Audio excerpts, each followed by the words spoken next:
Dios no es hombre para que mienta, ni hijo de hombre para que se arrepienta.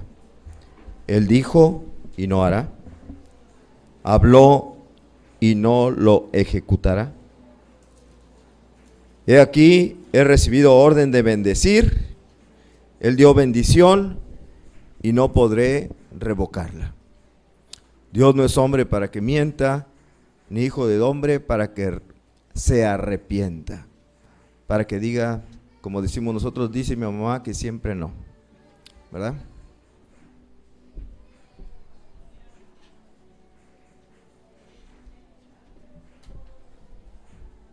Damos gracias a Dios porque otra vez nos da la bendición de estar aquí en su casa, este lugar que nos sigue permitiendo congregarnos, gracias a Él, a su misericordia, y especialmente gracias a una persona que está aquí con nosotros por primera vez, ¿verdad? Bienvenido nuevamente, Dios le bendiga y que el Señor sea muy grandemente para usted en este día y se sienta muy bendecido con estar aquí entre nosotros. Y nuestro anhelo, nuestro deseo es que muy pronto vuelva una segunda, una tercera, una cuarta y muchas veces más. ¿Verdad que sí, iglesia? Sí. Bueno, eso es lo que deseamos de nuestro corazón. Y por allá atrás, bienvenido otra vez por allá a Irving. Bueno, vamos a dar el tema de hoy que se titula, así como ustedes lo están viendo, por siempre salvos. Por siempre salvos. Y quiero iniciar con la introducción de Efesios capítulo 1, versículo 5, que dice así: en amor, habiéndonos predestinado para ser adoptados hijos suyos. Y quiero subrayar esta parte: ser adoptados hijos suyos por medio de Jesucristo, según el puro afecto de su voluntad. Así dice Efesios capítulo 1, versículo 5, que nosotros en amor, el amor de Dios, nos ha predestinado para ser adoptados hijos suyos. No es el único versículo que habla de que venimos a ser, por medio de la fe en Jesucristo, hijos de Dios, ¿verdad? Hay otro en Juan y hay otro en Gálatas que nos habla acerca de este mismo punto, pero yo quise poner este versículo de Efesios 1:5. Imaginen ustedes a un niño que ya tiene algunos añitos viviendo en un orfanatorio donde porque fue abandonado por sus padres, por su papá y su mamá, y allí está entre otros niños huérfanos, esperando ver quién, si es que sucede, lo vengan a adoptar. Y que un día llegan unos padres, un matrimonio, y vienen los niños, y entre todos los niños lo escogen a él precisamente.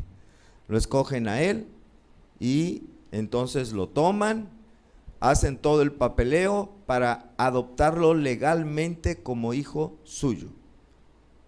Y a partir de entonces ya va a ser hijo de este matrimonio. Entonces toman al niño, el niño bien contento, lo llevan a la casa, llega a la casa, ve que la casa es muy hermosa, sobre todo comparado con el orfanatorio donde estaba, un lugar muy hermoso, una comida bien rica que le van a dar ahora. Él está bien contento en su nueva situación que está viviendo, ahora ya como un hijo en una familia nueva. Pero en eso, el papá y la mamá le dicen: oye, mira hijo, te queremos advertir una cosa. Tú puedes disfrutar de todas estas cosas que tenemos aquí en la casa, de comer todo lo que tenemos aquí en la casa, todo esto es como si fuera tuyo porque ahora eres nuestro hijo, pero si nos desobedeces, si te portas mal, si haces algo que nos desagrade a nosotros mucho, vamos a cancelar la adopción y te vamos a regresar al orfanatorio. ¿Cómo ven? Yo les pregunto, ¿cómo vivirá este niño? Vivirá con angustia, ¿verdad? Con miedo. Y si hago esto, ¿no se enojará mi mamá, no se enojará mi papá? ¿Estará bien? ¿Estará mal? ¿Estará con angustia, con miedo de llegar a hacer algo que después lo vuelvan a regresar allá? ¿Será feliz? ¿Se sentirá feliz realmente este niño? No, ¿verdad?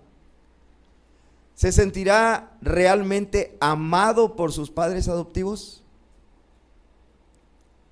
A un niño que le digan eso, ¿se sentirá que realmente lo aman sus papás? Yo te voy a querer, tienes todo mi amor y todo lo que quieras, pero nomás no te vayas a portar mal, porque entonces lo pierdes todo. ¿Se sentirá amado ese niño por sus padres? ¿Cómo ven? ¿Verdad que no? ¿No? Bueno, ¿por qué les digo esto? Porque la Biblia enseña, aquí está este versículo, la Biblia enseña que cuando nosotros ponemos nuestra fe en el Señor Jesucristo, cuando hemos creído en Él como nuestro Señor y Salvador, como el Hijo de Dios que dio su vida en sacrificio por nuestros pecados, entonces dice la Biblia misma que Él, además de que nos da la salvación, que nos da la vida eterna, juntamente con eso, nos adopta Dios como sus hijos, nos hace sus hijos, así como, esto es lo que dice Efesios 1:5, nos hace sus hijos. Otra cita muy conocida, Juan 1:12, que dice: mas a todos los que le recibieron, a los que creen en su nombre, les dio potestad de ser hechos hijos de Dios, ¿verdad? Nos hace sus hijos, nos adopta como sus hijos. Pero yo les pregunto, ¿y si llegamos a desobedecer a Dios? ¿Y si llegamos a hacer algo que desagrade a Dios? ¿Qué va a pasar? ¿Nos regresa, nos quita la adopción de hijos suyos? Pues ya no vas a ser mi hijo porque hiciste algo que a mí no me agradó para nada, así que ya no eres mi hijo. ¿Nos regresará otra vez a la misma condición que teníamos antes de condenación, de perdición? ¿Será cierto eso?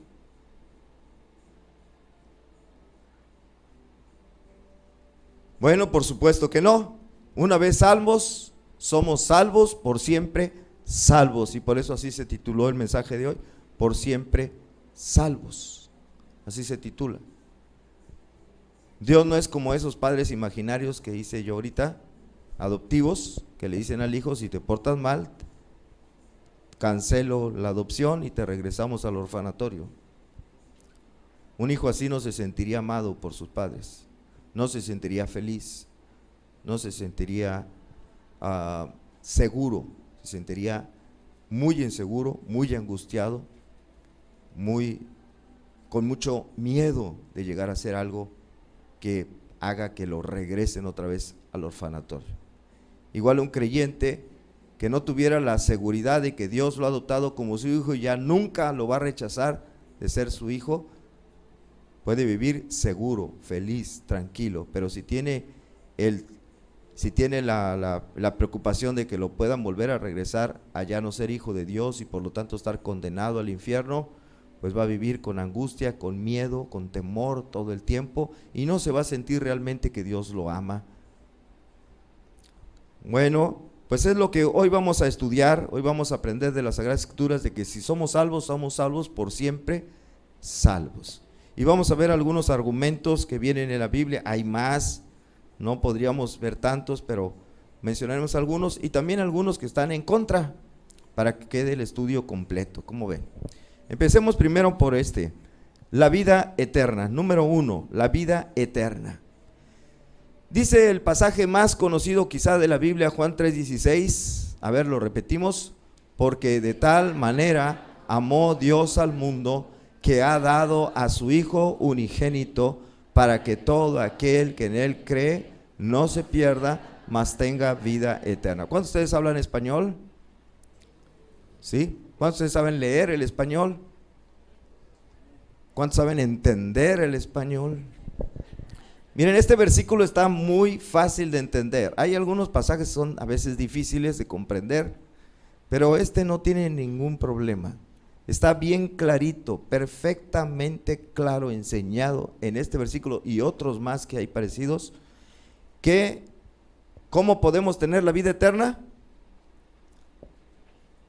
A todo aquel que en Él cree. ¿Quién es Él? Está hablando del Hijo unigénito de Dios, que es Jesucristo. Todo aquel que en Él cree tiene vida eterna, ¿verdad? Eso es lo que está diciendo aquí. ¿Está bien clarito, sí o no? Bueno, ¿tiene vida qué? ¿Me pueden repetir otra vez la palabra? Eterna. ¿Sí saben lo que quiere decir eterna? Bueno, para siempre. Muy bien. Vamos a empezar con esta pregunta. ¿Cuándo se recibe esta vida eterna?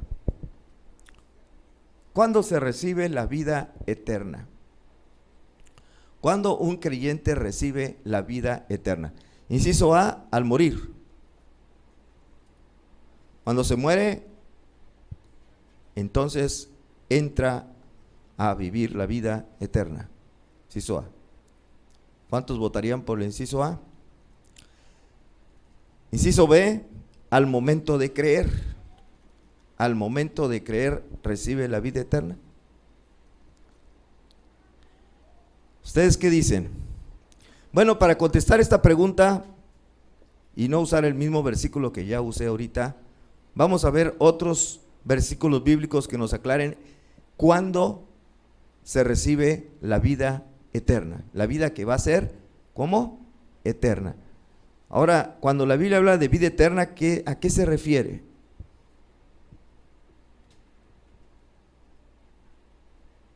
Porque por ahí alguien decía, bueno, también los que se van al infierno tienen vida eterna, pero no está hablando de esa vida eterna, ¿verdad?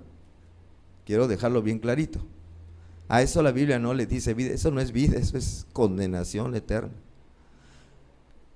¿verdad? A esa no se refiere. Bueno, ¿cuándo se recibe? ¿Al momento de morir o al momento de creer? Veamos este versículo, Juan 6:47, dice, de cierto os digo que el que cree en mí tiene vida eterna. Quiero que pongan su atención al verbo tener. ¿En qué tiempo está conjugado? ¿En pasado, presente o futuro? En presente. ¿Cuántos de ustedes creen en Jesucristo? En el presente. Bueno, a todo aquel que cree en el presente, tiene en el presente vida eterna. No dice tendrá vida eterna. ¿Está claro? Tendrá vida eterna. Juan 3:36, el que cree en el Hijo tiene vida eterna, pero el que rehúsa creer en el Hijo no verá la vida, sino que la ira de Dios está sobre él. ¿Cómo está el verbo tener? ¿En presente o en futuro? Tiene, el que cree, tiene. Ya la tiene la vida eterna. El que cree ya tiene vida eterna, no va a tener. Yo sé que algunas veces por ahí alguien ha escuchado cuando una persona recién se acaba de morir, no, pues dicen fulano de tal ya pasó a la vida eterna, entró a la vida eterna. No. Si no tuvo la vida eterna antes de morirse, no la va a tener después de muerto. La vida eterna se recibe antes de morir. Y si no lo recibió a Cristo antes de morir, después de que lo sepulten, ya no va a tener la vida eterna. Se tiene antes. Miren, Juan 5:24. Dice, de cierto os digo, que el que oye mi palabra y crea al que me envió, tiene vida eterna. Pero además, miren, y no vendrá condenación, mas ha pasado de muerte a vida. ¿Cómo está esa parte de ha pasado? ¿Cómo está conjugado? En pasado, ¿verdad? Ha pasado, está en pasado. El que cree, el que oye en palabra y cree, dice, tiene, y luego todavía recalca, ya ha pasado de muerte a vida. ¿Está claro? Cuando Jesús visitó la casa de Zaqueo, ¿se acuerdan cuando Jesús fue a la casa de Zaqueo? Él se autoinvitó y luego Zaqueo, al tener a Jesús en la casa, dijo aquellas palabras, ¿verdad? De que de a quien le haya robado se los vuelvo cuadruplicado y la mitad de mis bienes doy a los pobres. Entonces Jesús dijo algo que pongamos atención. Lucas 19:9 dice, Jesús le dijo, como Fox. Hoy ha venido la salvación a esta casa. ¿Cuándo? Hoy. ¿Se fijan? Entonces, ¿qué contestamos según la palabra de Dios? Si nos regresamos a, ¿cuándo se recibe la vida eterna? ¿Al morir o al creer? Al momento de creer. Eso es lo que enseña la Biblia. Muy bien. Entonces, si ya hemos creído, ya tenemos la vida eterna. Ahora, una pregunta retórica. Bueno, esta es otra.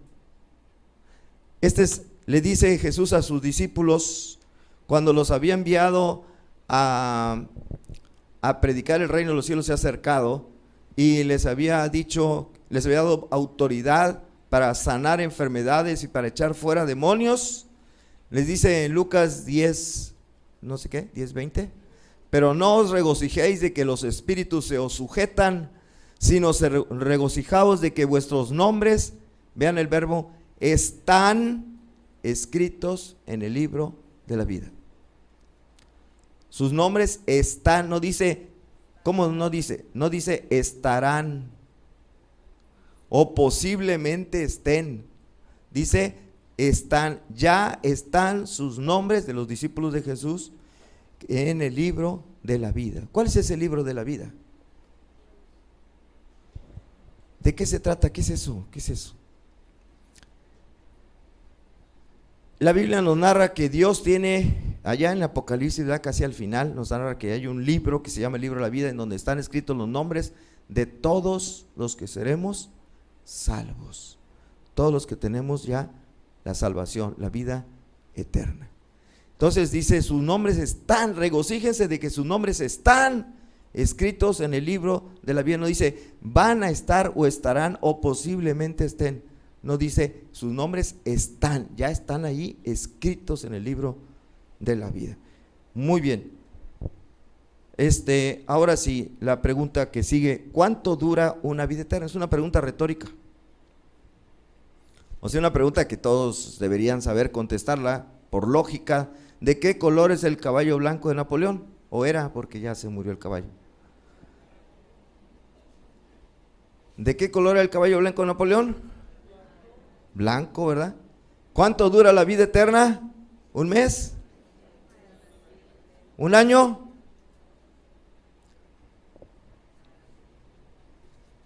Para siempre, ¿verdad? Por eso es, por definición, eterna, no tiene fin. Ya tenemos la vida eterna, y esa vida eterna, ¿cuándo se va a acabar? Nunca. Nunca. Porque la misma palabra dice que es eterna. Cualquier persona que sepa español, por eso le pregunté si sabía en español, cualquier persona que sepa español debería entender, aunque hay muchos que no lo entienden, debería entender que la vida que Dios nos da es eterna. Es eterna. Es decir, nunca nos las va a quitar. Porque si la quita ya no fue eterna. Si yo recibo la vida eterna y al cabo de un mes la pierdo, ¿fue eterna? ¿Sí o no? ¿Fue eterna? Pues no fue eterna. No fue eterna. Fue una vida temporal, transitoria. Vamos a tener que corregir Juan 3:16, según algunas, porque muchas iglesias cristianas evangélicas enseñan que la vida eterna sí se pierde. Pero entonces tendríamos que corregir Juan 3:16, tendríamos que poner, porque de tal manera amó Dios al mundo que ha dado su Hijo unigénito para que todo aquel que le cree tendrá una vida transitoria, temporal, por un tiempo. Pero eterna no le pueden poner eterna, porque si dura un cierto tiempo ya no fue eterna. Pero Jesús aseguró que sí es eterna.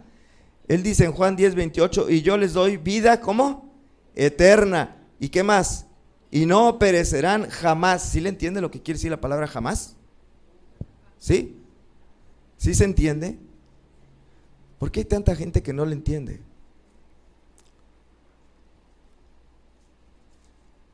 Los que se llaman arminianos, uno de los más famosos que contradice este versículo fue Juan Wesley, precisamente, el precursor de los metodistas. Dice, ni nadie las arrebatará de mi mano. Nadie. No perecerán, ¿cuándo?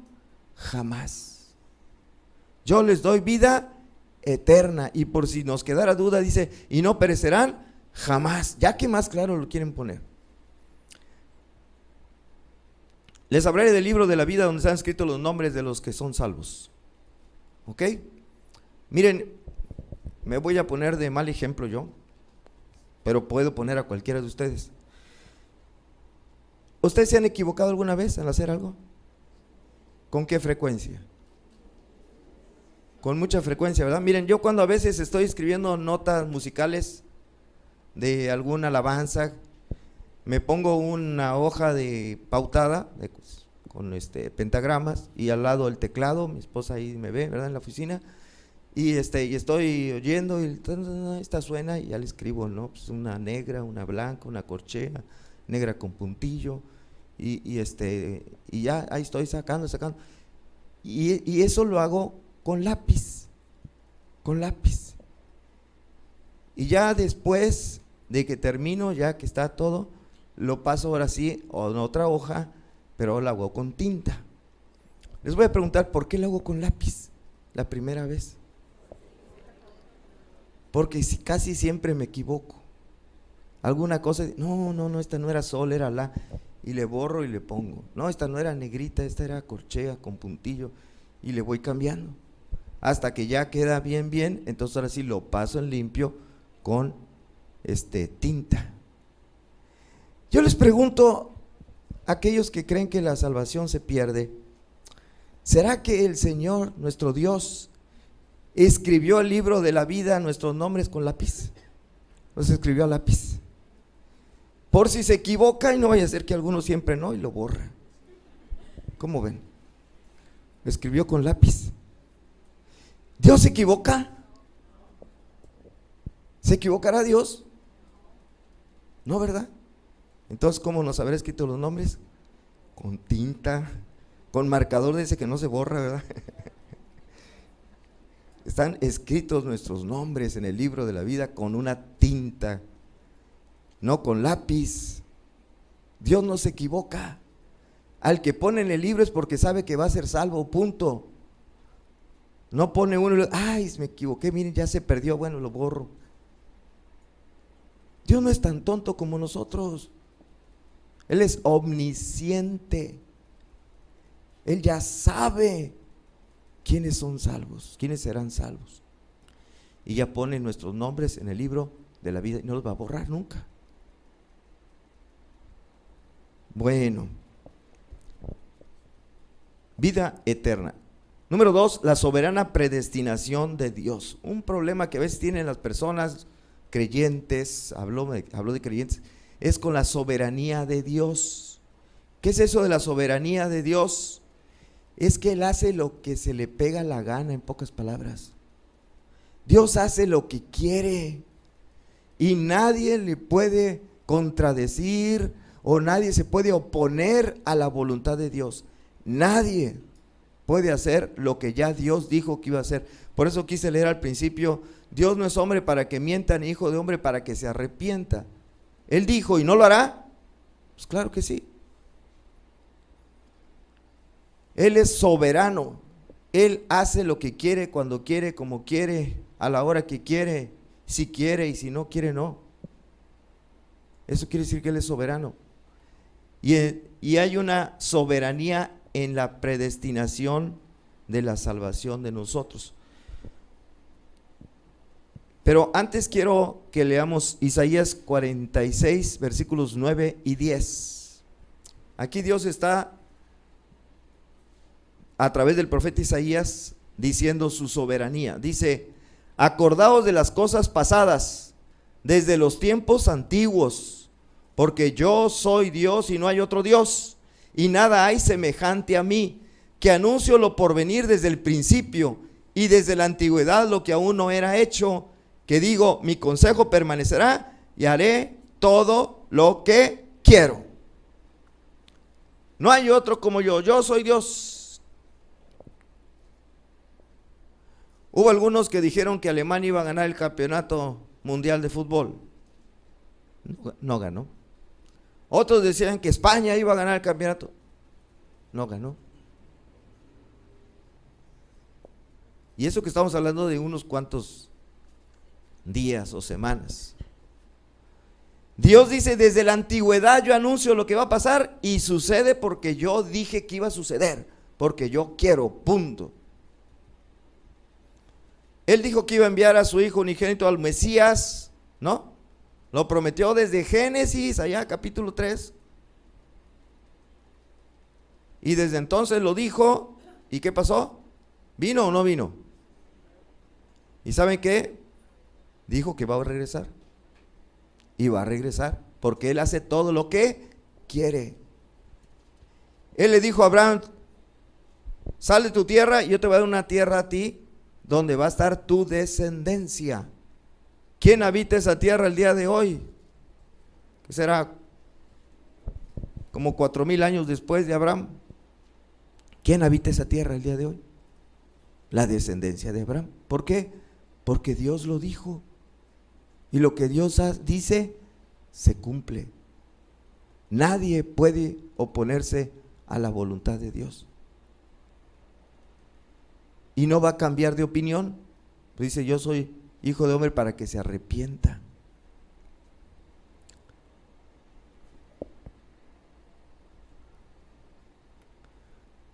Él avisó a Noé con como 100 años de anticipación que iba a venir un diluvio. ¿Y vino o no vino? Sí vino. Y que se iban a morir pues casi toda la humanidad, y se murieron. Todo lo que dice Él se cumple. Todo, porque Él lo hace que se cumpla. Dice Apocalipsis 3:7 que lo que Él abre, ninguno cierra, y lo que Él cierra, ninguno abre. Él es soberano, Él es todopoderoso, hace lo que quiere. Pues bien, desde ya tiempos muy antiguos, muy remotos, que no podemos determinar en números, el Señor nos había ya predestinado para tener la vida eterna a cada uno de los que la tenemos. Fíjense, por lo tanto, como Él ya dijo eso, Él ya nos escogió desde mucho tiempo atrás. ¿Quién va a poder oponerse a eso? ¿El diablo? ¿Nosotros mismos? ¿Alguna otra cosa? ¿O ser espiritual?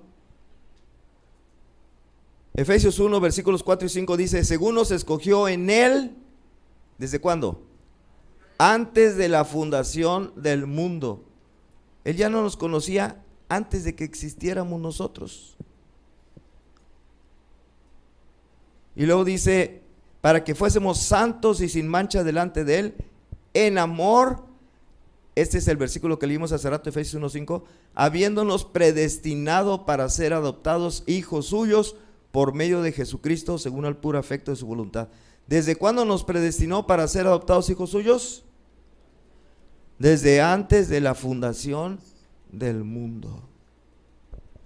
Desde antes de la fundación del mundo. ¿Habrá algo que impida que se cumpla lo que Dios dijo que iba a hacer? Solamente los que no creen en la soberanía de Dios dicen que sí. Los que no creen en el poder de Dios dicen que sí. Pero los que creemos en que Dios es soberano y Dios es todopoderoso, decimos no hay nada, absolutamente nada ni nadie que pueda impedir este plan que Dios ha destinado ya, desde antes de la fundación del mundo. Número 3, guardados por el omnipotente. Guardados por el omnipotente. Y les voy a pedir a las hermanitas de aquí al frente que tienen micrófono, alguna de ustedes busque Primera de Pedro 1, Primera de Pedro 1, para leer del 3 al 5, pero todavía no, nomás ténganlo listo por ahí. Primera de Pedro 1, del 3 al 5. ¿De qué depende la seguridad de nuestra salvación? La seguridad de nuestra salvación depende no de nosotros. Gracias a Dios. No depende de nuestra, como dijera yo, nuestra fuerza de voluntad para serle fieles a Dios hasta la muerte. No depende de nuestra determinación para ser fieles a Dios por toda nuestra vida. No depende de nuestras fuerzas, no depende de nuestras capacidades, no depende ni siquiera de la buena suerte. ¿De qué depende la seguridad de nuestra salvación? Depende del poder del omnipotente Dios. Y qué bueno.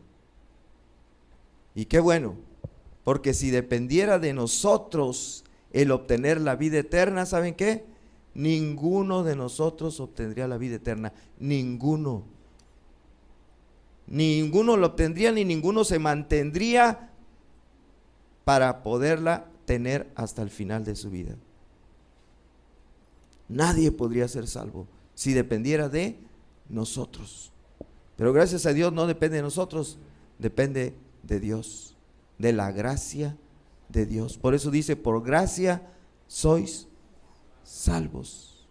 Y esto no de vosotros. ¿Sí está claro? No depende de nosotros, qué bueno.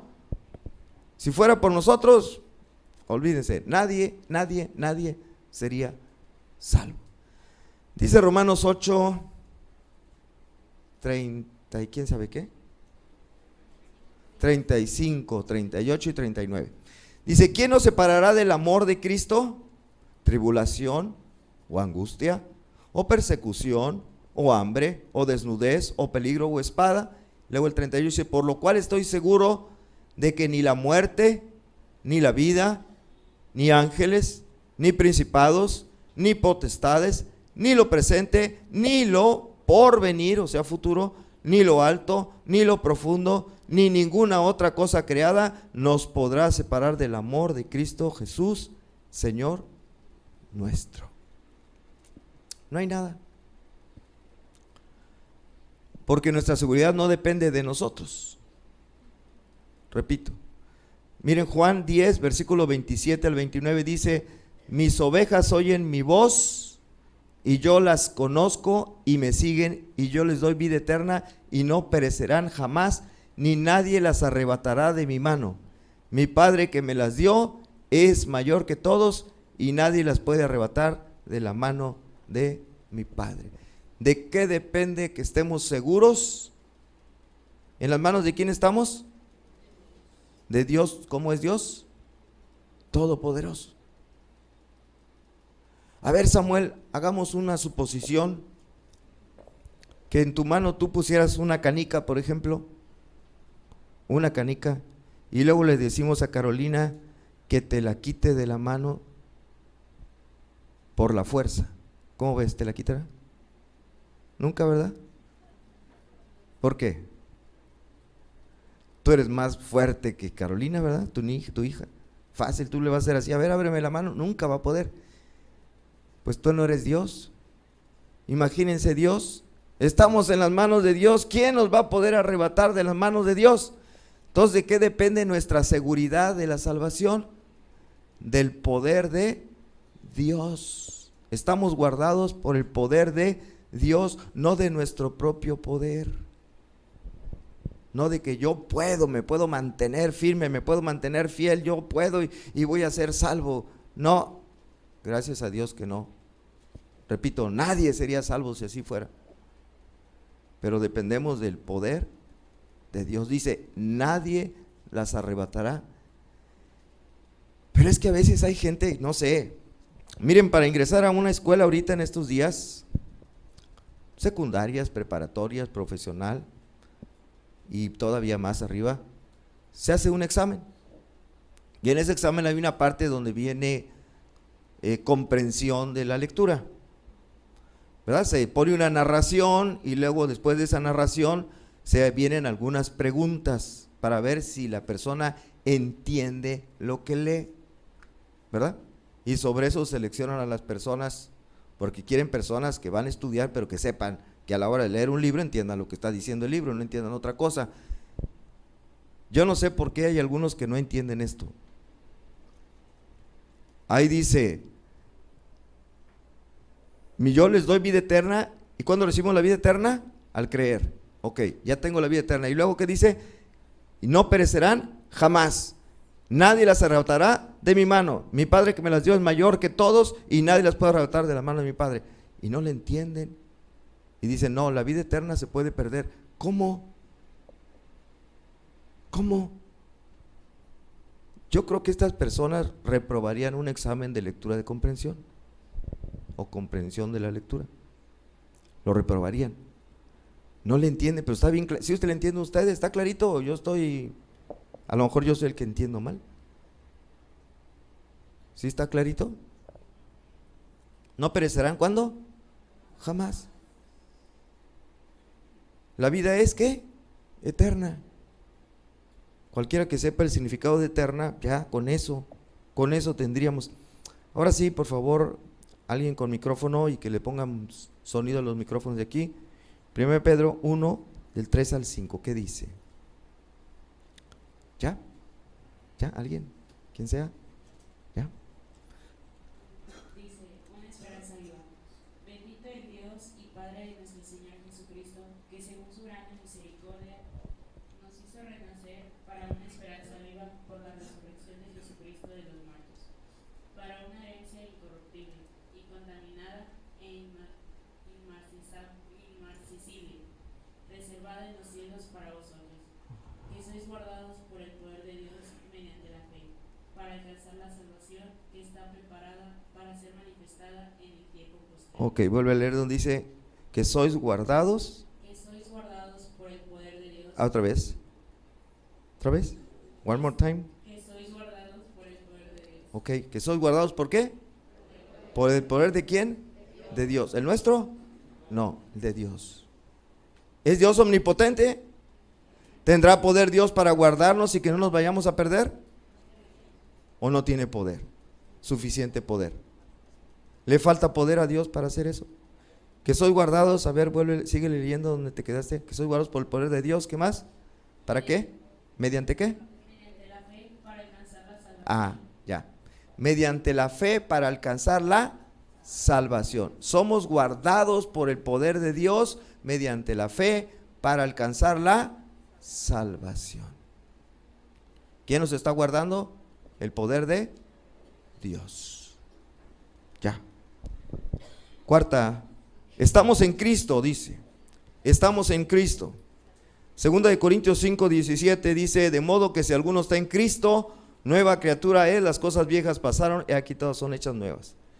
Quiero subrayar la frase en Cristo. Estamos en Cristo, no al lado de Cristo, ni junto a Cristo, ni arriba, ni abajo, ni en medio de Cristo. Estamos en Cristo. De modo que si alguno está en Cristo, nueva criatura es, las cosas viejas pasaron y que todas son hechas nuevas. Me gusta mucho relacionar este versículo de la Biblia con el arca de Noé. El arca de Noé viene siendo una figura de Cristo. Cuando Dios iba a enviar el diluvio para destruir a la malvada humanidad, le dijo, constrúyete un arca. Y Noé obedeció y construyó el arca, un barco muy grande. Y una vez que estuvo terminado, le dijo, ahora sí, mete los animales, se metieron, y ahora métete tú con toda tu familia. Se metió él con su familia. Y después Dios cerró el arca. ¿Dónde estaba Noé y su familia? ¿En dónde estaban? En el arca. O sea, adentro del arca. No estaban afuera del arca. No estaban arriba del arca. No les dijo, mira, constrúyete y te vas a ir al techo del arca. No, adentro del arca. En el arca. Lástima que en nuestro idioma no es más claro como el inglés, diríamos in, que quiere decir en, pero dentro. Dentro del arca estaban, no estaban a la derecha del arca, ni a la izquierda, ni al frente, ni atrás, ni arriba, estaban adentro. Bueno, y empieza la tempestad y la lluvia a caer y se empieza a inundar el agua, el suelo, y crece, crece y crece y crece el agua, y ya se imaginan cómo se ha de haber tambaleado el arca, ¿verdad? Ya se imaginan ahí Noé y su esposa y sus hijos ahí queriendo caminar. ¿Qué creen que les pudo haber pasado? No dice la Biblia, pero quizá en el bamboleo del arca, por ahí de repente uno, ¡ay! ¡Paz! Se cayó. Se ahogó. Suponiendo que Noé o alguno de sus hijos hubiera caído, ¿se ahogaba? Sí, se ahogaba, Petit. No, no se podía ahogar porque se caía adentro del arca. El arca estaba toda cerrada. Se caía, pero se caía adentro. Malo que se hubiera caído. Si hubiera ido en el techo, si hubiera caído, ahí sí se va al suelo, se va hasta al mar y se ahoga. Pero estaba adentro. No se podía ahogar. O sea, un golpecito ahí que se daba, pero nada más. No le dolería mucho porque el piso era de madera, ¿verdad? No como ahora que son de concreto. Bueno, se cayó, pero se cayó adentro del arca, por lo tanto estaba seguro, no se podía ahogar, estaba dentro. Nosotros también los cristianos estamos dentro, estamos en Cristo. ¿Podemos tener caídas y recaídas? Sí, pero nos caemos adentro, no fuera de Cristo. Por eso es que estamos seguros. ¿Ok? ¿Sí se entiende? Imagínense que que Dios le hubiera dicho a Noé, ¿sabes qué, Noé? Te vas a ir en el techo y te voy a poner un poste así, y otro para tu esposa y otro para tus hijos y para la esposa de tus hijos, y se van a agarrar bien fuerte del poste porque va a empezar la tormenta, y si se llegan a zafar, lo siento, pero se caen al agua y se ahogan. ¿Cómo ven?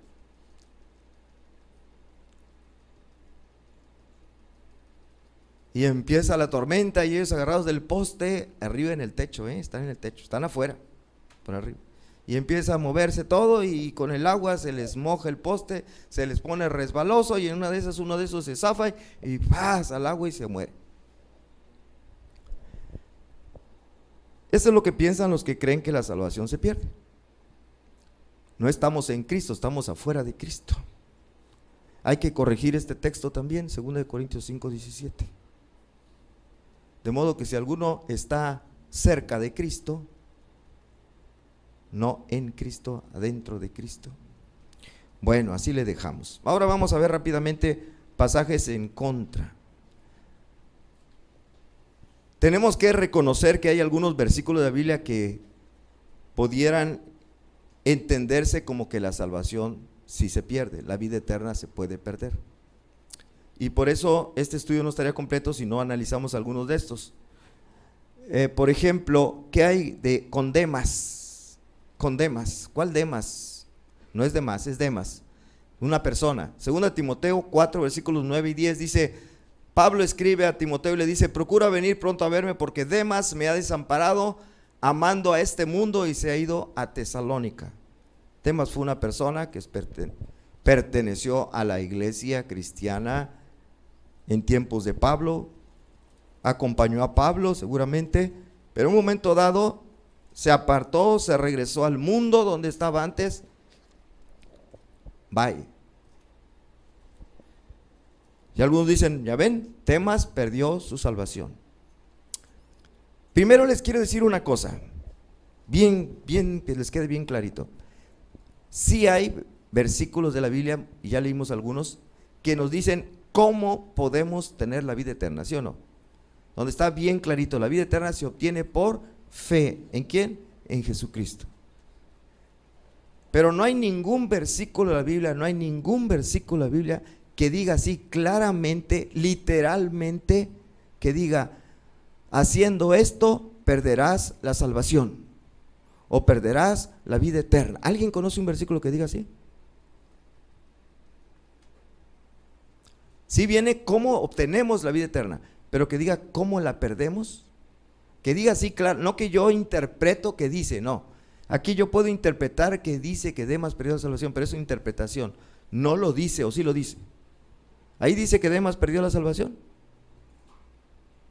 Léanlo otra vez, dice, porque algunas personas, dice ahí, no, pues ahí perdió la salvación. ¿Dónde dice que perdió la salvación? ¿Lo dice o no lo dice? Dice que se regresó al mundo. No dice, fulano de tal, porque hizo esto, perdió la salvación. Perdió la vida eterna. No hay ningún versículo que diga eso. No hay. No existe. Al menos yo no lo conozco. Si alguien lo conoce, levante la mano y me dice. Que lo diga así claramente, no que usted interprete que dice, no de interpretar, sino que lo diga así, con palabras claras. ¿Alguien sabe?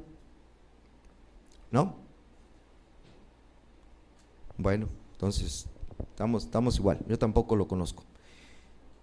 ¿Perdió la salvación? No sabemos si Demas habrá sido salvo o no habrá sido salvo, pero para empezar, pudo haber sido que él nunca fue salvo,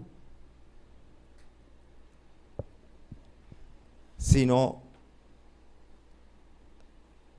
aparentó haber creído en Jesucristo, pero realmente no. Miren, para explicarlo mejor, veamos lo que dice el apóstol Juan, 1 Juan 2:19. Hablando de personas así como Demas, Juan escribe así: salieron de nosotros, ¿pero qué? No dice, pero dejaron ser de nosotros. ¿Qué dice? No eran de nosotros, porque si hubieran sido de nosotros, habrían permanecido con nosotros. Pero salieron para que se manifestase que no todos son de nosotros. ¿Qué está diciendo aquí Juan?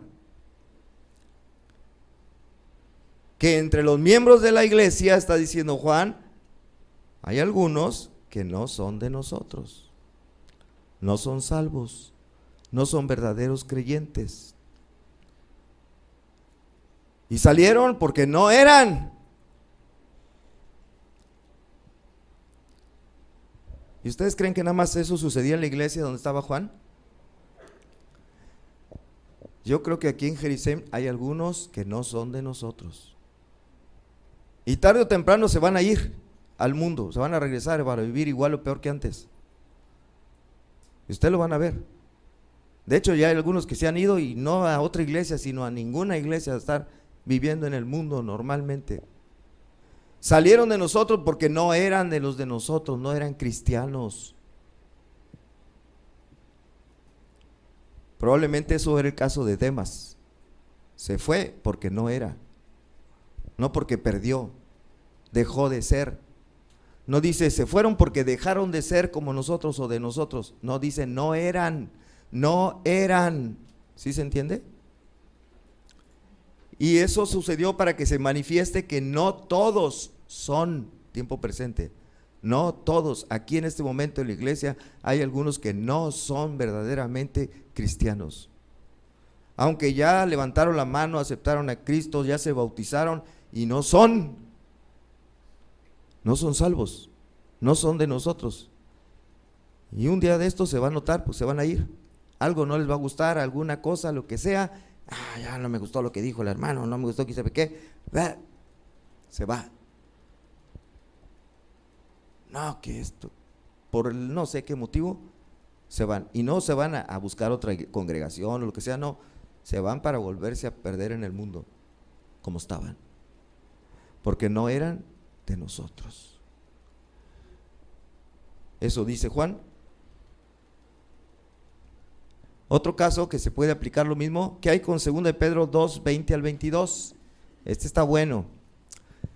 Ciertamente dice, si habiéndose ellos escapado de las contaminaciones del mundo por el conocimiento del Señor y Salvador Jesucristo, enredándose otra vez en ellas, son vencidos, su postrer estado viene a ser peor que el primero, porque mejor les hubiera sido no haber conocido el camino de justicia, que después de haberlo conocido, volverse atrás del santo mandamiento que les fue dado. Pero les ha acontecido lo del verdadero proverbio: el perro vuelve a su vómito y la puerca lavada a revolcarse en el cieno. Primero quiero decir, aquí en este versículo no dice así con estas palabras, estas personas perdieron su salvación. No dice así. Alguno puede interpretar que eso es lo que quiere decir, pero eso es otra cosa. Una cosa es cómo interpreto y otra cosa es lo que dice. ¿De acuerdo? No dice perdieron su salvación. Dice aquellas personas que habiendo conocido el camino y habiendo estado en el camino, después se apartan. Su condición postrera es peor que la primera. Dice, les ha acontecido el verdadero proverbio, el perro vuelve a su vómito. Quiero que noten una cosa. Primero, ¿cómo se les llama a estas personas? ¿Cómo se les dice? ¿Cómo se les llama? Perros, ¿y qué más?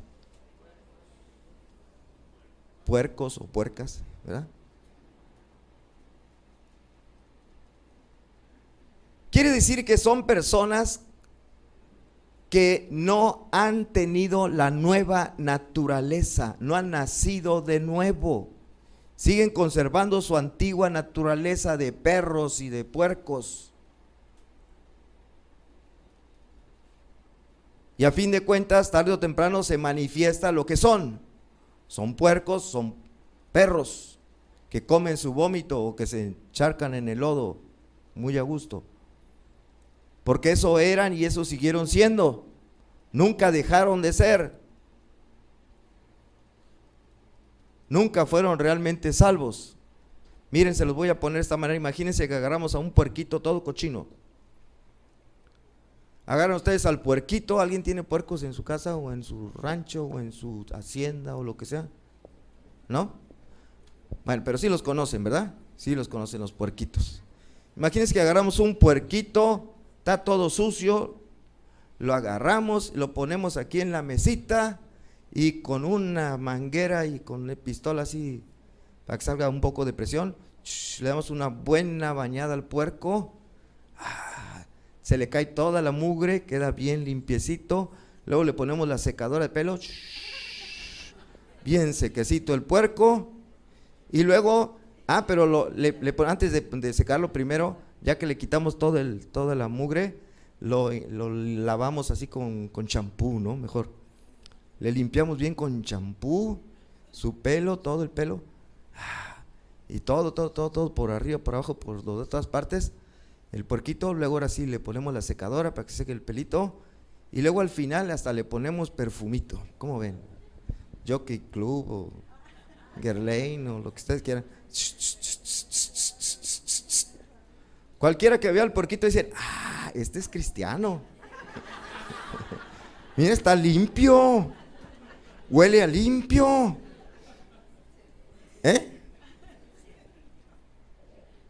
Pero su naturaleza, ¿cuál es? La de un puerco. Pero está limpio. Dice ahí que conocieron el camino de justicia y después de haberlo conocido, a ver ese puerco limpiecito que parece cristiano porque está bien limpio, huele bien rico todo, lo soltamos y lo dejamos que camine solo, ¿qué va a hacer? Se va a revelar su verdadera naturaleza, la naturaleza de un puerco. Donde vea un charco ahí se va a tirar y se va a volver a mugrar todo. ¿Por qué? Porque era un puerco. Eso es lo que está diciendo aquí este versículo. No se convirtió en puerco de repente, no, ya era puerco. Nunca dejó de ser puerco y siguió teniendo la conducta de puerco, aunque por un momento estuvo lavadito, limpiecito, enjabonadito, con champú y con perfume. Pero siguió siendo puerco todo el tiempo. Y tarde o temprano se manifestó su condición, su verdadera naturaleza. Nunca nació de nuevo. Si hubiera nacido de nuevo, ya dejaría de ser puerco. Bueno, los perros y los puercos, bueno, pueden crear problemas en la iglesia. A veces llegan a ser dirigentes en las iglesias y eso es terrible. Puede haber dirigentes, puede haber personas, ancianos o pastores en iglesias y que son puercos, que son perros. Causan mucho daño. Por eso Pablo escribe a la iglesia de Filipos en capítulo 3, versículo 2, guardaos de los perros, pero no se refiere a los animalitos, se refiere a las personas que son así. Su naturaleza es ser perros. Guardaos de los malos obreros, aquí está aclarándolo, guardaos de los mutiladores del cuerpo, el cuerpo se refiere a la iglesia, causan daño a la iglesia. Todos estos casos que acabo de poner, y me faltan, por ejemplo, está Hebreos capítulo 6 y versículo 4 por ahí, también es otro de conflicto, todos se pueden englobar en una misma cosa. A todos estos les queda lo que dice, bueno, aquí está otro más, se me pasaba Apocalipsis 22:15 habla también de estos perros, describiendo el lugar de la ciudad celestial, donde habitarán todos los salvos. Dice, mas los perros estarán fuera, no van a entrar al reino de los cielos. Y los hechiceros, los fornicarios, los homicidas, los idólatras, todo aquel que ama y hace mentira. Así que no va a haber perros allá en el cielo. Pero no se refiere a los animales, se refiere a esos que nunca cambió su naturaleza, siguieron siendo su naturaleza carnal. Bueno, a todos esos casos que vienen en la Biblia que parece como que perdieron la salvación, en realidad es lo que dijo Jesús en Mateo 7, 22, 23. Dice, muchos me dirán aquel día, Señor, Señor, no profetizamos en tu nombre y en tu nombre echamos fuera demonios y en tu nombre hicimos muchos milagros. Y entonces les declararé, ¿cómo dice? Nunca os conocí, apartados de mí, hacedores de maldad. ¿Qué notan en este versículo que dijo Jesús? ¿Qué notan? La parte que está de negro.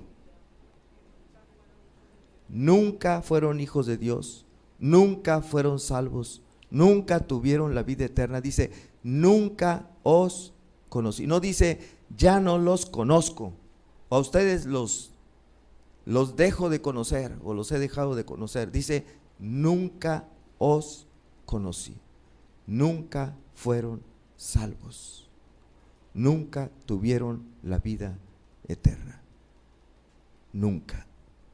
Y estuvieron en la iglesia y participaron en la iglesia y quizá cantaron y quizá tocaron y quizá enseñaron en la escuela dominical y en la EBDB, pero nunca fueron salvos. Ese es el punto.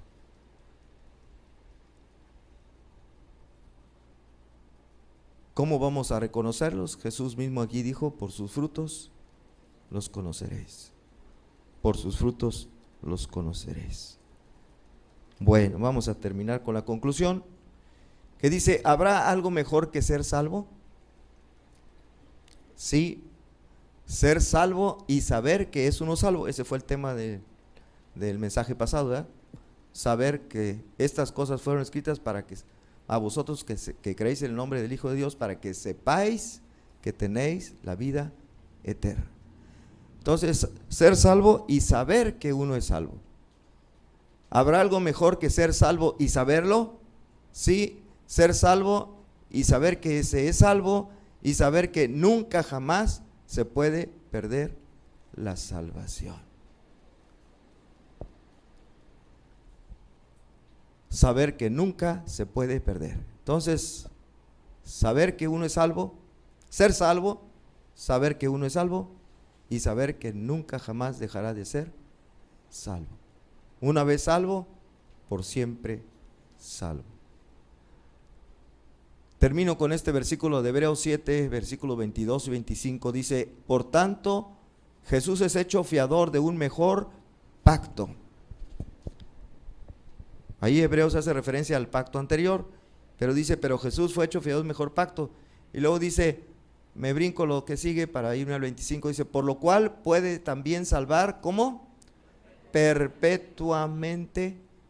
¿Cómo nos salva? Perpetuamente. Salvar perpetuamente, salvar perpetuamente a los que por Él se acercan a Dios, viviendo siempre para interceder por ellos. ¿Cómo nos salva? Perpetuamente. Entonces, si es perpetuo, ¿se puede perder? Por definición de la palabra perpetua y de la palabra eterna, no se puede perder. Si no, tenemos que cambiar esos textos bíblicos y ponerles otros, porque la palabra eterna y la palabra perpetua es algo que nunca deja de ser, nunca deja de ser. Amén. Señor, te damos gracias por tu palabra, que esperamos traiga seguridad a nuestras vidas, confianza, no temor, no miedo, porque tú eres un Dios bueno, misericordioso, que has puesto la condición bien clara en la Biblia, que por medio de la fe en tu Hijo Jesucristo nos das al creer la vida eterna. Lo más maravilloso es que ya desde antes de la fundación del mundo, tú ya nos tenías apartados para esta vida eterna. Nuestros nombres escritos en el libro de la vida y que no se pueden borrar. Y esta salvación, esta vida eterna es, como su propio nombre lo dice, es eterna. No pereceremos jamás. Por una razón, porque no depende de nosotros, no depende de lo bien que nos portemos, no depende de que nunca te fallemos, de que nunca hagamos algo que te desagrade demasiado como para que nos quite la salvación. No depende de nosotros, depende de ti, de que nos guardas con tu poder. Y ese poder no tiene medida, eres omnipotente. Nadie nos puede arrebatar de tu mano. Gracias, Señor, muchas gracias por salvarnos perpetuamente. Y eso nos da tranquilidad, nos da felicidad, nos da paz. Muchas gracias te damos entonces en el nombre de Cristo Jesús, nuestro Señor y Salvador. Amén. Amén. Bueno, damos gracias a Dios.